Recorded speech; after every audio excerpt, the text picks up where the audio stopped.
Mama Lucy Kibaki alikuwa mmoja wa wanaharakati wa maendeleo katika kijiji hiki ambacho aliolewa na Rais mstaafu Mwai Kibaki.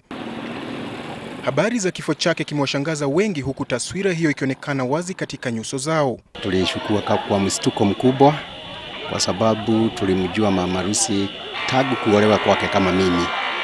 Na tunampenda sana sababu yeye ni mjirani yetu.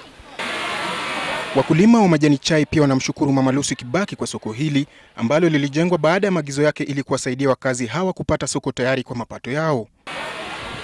Aidha, marehemu Lucy Kibaki alikuwa katika mstari wa mbele kuhakikisha kuwa shule ya wasichana na hospitali zilijengwa ili kuwasaidia wakazi hawa. Upande wa maendeleo amekuwa msaidizi, tena kama tugetua tunataka kumuona mheshimiwa tulikuwa tunapitia kwa yeye.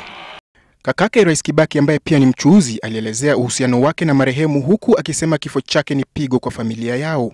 Tulistuka sana kwa sababu hatukujua yeye ni mgonjwa namna hiyo. Tulichituka tu kwa sababu tulisikia tu matangazo, tukasikia ameaga dunia. Kwa hivyo tukastuka tu, lakini hatuna mambo yoyote tungefanya.